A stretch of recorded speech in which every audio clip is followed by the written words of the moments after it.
الحمد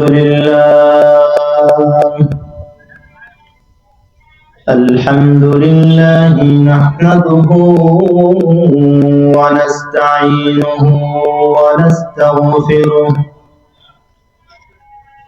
ونعوذ بالله من شرور أنفسنا ومن سيئات أعمالنا من يهد الله فلا مضل له ومن يضلله فلا هادي له ونشهد أن سيدنا وسندنا وحبيبنا ومولانا محمدا عبد الله ورسوله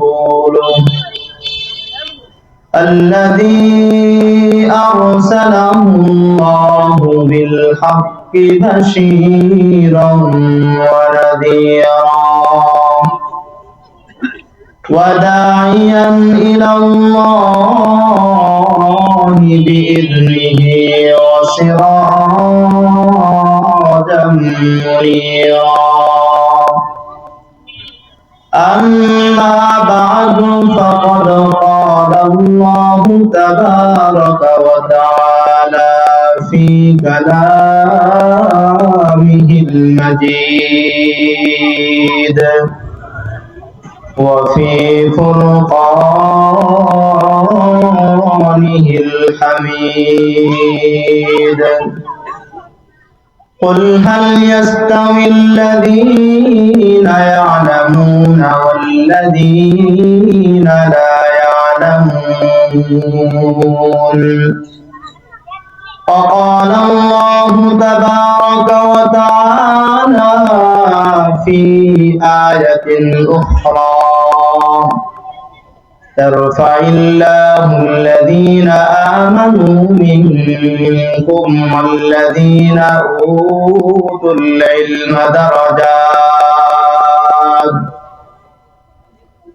صدق الله العظيم وصدق رسوله النبي الكريم ونحن على ذلك لمن الشاهدين والشاكرين والحمد لله رب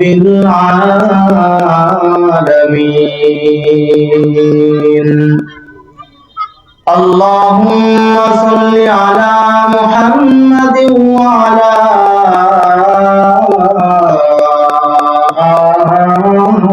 محمد كما صليت على إبراهيم وعلى آل إبراهيم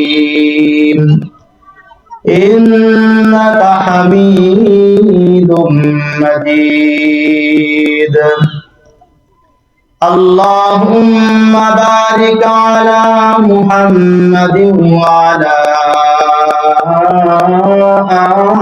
آل محمد كما باركت على إبراهيم وعلى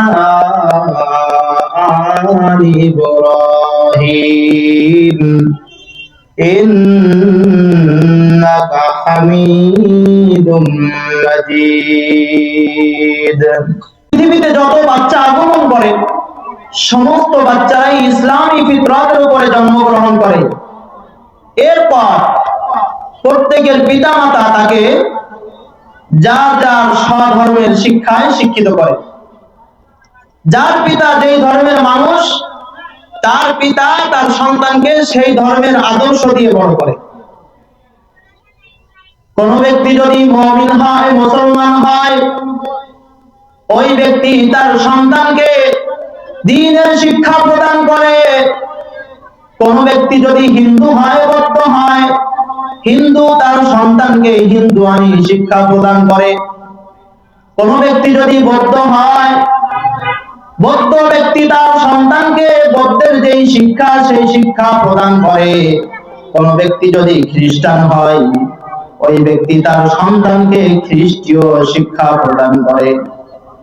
এ কারণে তার সন্তান ইসলামী ফিতরাতের উপর জন্মগ্রহণ করার পর আবার সে তার পিতার আদর্শে বড় হওয়ার কারণে তার পিতা যেই নীতি আদর্শে চলে সে আস্তে আস্তে তাই হয়ে যায়। পিতা যদি নেককার হয়, সন্তান নেককার হয়ে যায়। পিতা যদি হিন্দু হয়, সন্তান হিন্দু হয়ে যায়। পিতা যদি অগ্নি পূজক হয়, সন্তান অগ্নি পূজক হয়। এটা আমার কথা নয়, আল্লাহ রাসূল সাল্লাল্লাহু আলাইহি ওয়াসাল্লাম হাদিসে মুবারাকের মধ্যে বলেন, কুল্লু মাউলুদুন ইউলাদু আলাল ফিতরাতি ওয়া আবওয়াহু আও ইউহাউমিদানিহি আও ইউনাসসিরানিহি আও ইউমাজ্জিসানিহি। আল্লাহ রাসূল সাল্লাল্লাহু আলাইহি ওয়াসাল্লাম বলেন, কুল্লু মাউলুদুন ইউলাদু আলাল ফিতরাতি, প্রত্যেক সন্তান ইসলামী ফিতরাতের উপর জন্মগ্রহণ করে। আল্লাহ তাআলা যাকে হিন্দু ঘরে জন্ম দিয়েছে তাকেও আল্লাহ তাআলা ইসলামী ফিতরাতের উপর জন্মগ্রহণ করান। খ্রিস্টানের ঘরে যেই সন্তান জন্ম নিয়েছে সেই সন্তানকেও আল্লাহ রাব্বুল আলামিন ইসলামের উপর জন্মগ্রহণ করান। যেই ব্যক্তি অগ্নি পূজকের ঘরে জন্মগ্রহণ করেছে তাকেও আল্লাহ রাব্বুল আলামিন ইসলামী ফিতরাতের উপর জন্মগ্রহণ করান। ফাআবুহু ইউহাউমিদানিহি আও ইউনাসসিরানিহি আও ইউমাজ্জিসানিহি। অথবা ওই সন্তান যখন বড় হওয়া শুরু করে, ওই সন্তানকে তার পিতা যদি হিন্দু হয়, তার পিতা তাকে হিন্দুয়ানি শিক্ষা প্রদান করার কারণে ওই পিতার শিক্ষার কারণে ওই সন্তান আবার হিন্দু হয়ে যায়। যে ব্যক্তির পিতা নাসারা, তাকে অগ্নি পূজক শিক্ষা দেওয়ার কারণে তার সন্তান অগ্নি পূজক হয়ে যায়। যে ব্যক্তির সন্তান দুনিয়াতে আগমন করার পর ওই ব্যক্তি তাকে নেক জিনিস শিক্ষা দেয়, দ্বীনের শিক্ষা প্রদান করে, তার সন্তান নেককার হয়, মুসলমান হয়, মুমিন হয়। পিতা যেই শিক্ষা প্রদান করবে সেই শিক্ষায় সে শিক্ষিত হবে। পিতা হলো একজন দায়িত্বশীল হিসাবে আল্লাহ রাব্বুল আলামিন তার কাছে তার দায়িত্ব সম্পর্কে জিজ্ঞাসা করবে। তোমার সন্তান আমি দান করেছিলাম, তোমার সন্তানকে তুমি কি শিক্ষা দিয়েছো? তোমার সন্তানকে তুমি দ্বীনি শিক্ষা প্রদান করেছো নাকি তুমি দুনিয়াবী শিক্ষা প্রদান করেছো? শুধুমাত্র দুনিয়াবী শিক্ষা দিয়েছো নাকি আখিরাতের শিক্ষাও প্রদান করেছো? আখিরাতে কি তোমার সন্তান তোমার জন্য সুপারিশ করার মতো ক্ষমতা অর্জন করতে পারবে কিনা আল্লাহ রাব্বুল আলামিন জিজ্ঞাসা করবেন। কারণ আল্লাহ রাসূল সাল্লাল্লাহু আলাইহি ওয়া আলিহি ওয়াসাল্লাম হাদিসে মুবারকের মধ্যে বলেন, কুল্লুকুম রাঈন ওয়া কুল্লুকুম মাসউলুন আন রাইয়াতিহি। আল্লাহ রাসূল সাল্লাল্লাহু আলাইহি ওয়াসাল্লাম বলেন, প্রত্যেকেই দায়িত্বশীল, প্রত্যেকেই পালক, আর প্রত্যেককে তার দায়িত্ব সম্পর্কে জিজ্ঞাসা করা হবে। দায়িত্ব পালন করেছো কিনা? কি রকম দায়িত্ব পালন করেছো? দায়িত্বের মধ্যে গাফলাতি করেছো কিনা? কি রকম দায়িত্ব পালন করেছো? আজকের দিনে তুমি মুক্তি পাবার উপযুক্ত হয়েছো কিনা? আল্লাহ তাআলা প্রতিটা ব্যাপারে জিজ্ঞাসা করবেন। যে ব্যক্তিকে আল্লাহ রাব্বুল আলামিন রাষ্ট্রের দায়িত্ব প্রদান করেছেন, আল্লাহ রাব্বুল আলামিন তাকে রাষ্ট্র সম্পর্কে জিজ্ঞাসা করবেন। রাষ্ট্রের প্রতিটা বিষয় আল্লাহ তাআলা তাকে জিজ্ঞাসা করবেন। প্রতিটা মানুষের হক আদায় করেছে কিনা, কাউকে ফাঁকি দিয়েছে কিনা আল্লাহ তাআলা জিজ্ঞাসা করবেন। যে ব্যক্তিকে আল্লাহ রাব্বুল আলামিন সামাজিক দায়িত্ব প্রদান করেছেন, আল্লাহ তাআলা সমাজের ব্যক্তিদের সম্পর্কে তাকে জিজ্ঞাসা করবে, ও বান্দা, তোমাকে আমি সমাজের দায়িত্ব প্রদান করেছিলাম, তুমি কি সমাজের দায়িত্ব ঠিকভাবে পালন করেছো কিনা?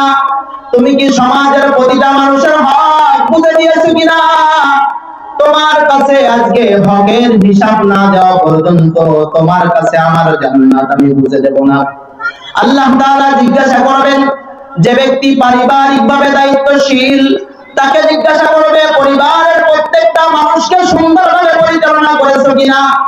আল্লাহ তাআলা পিতাকে জিজ্ঞাসা করবে তার সন্তান সম্পর্কে, তার সন্তানকে সে দ্বীনি শিক্ষা প্রদান করেছে কিনা, পিতা সন্তানের প্রতি যে হক পিতার রয়েছে সেই হক পিতা আদায় করেছে কিনা, আল্লাহ রাব্বুল আলামিন সে সম্পর্কে কিয়ামতের ময়দানে জিজ্ঞাসা করবেন।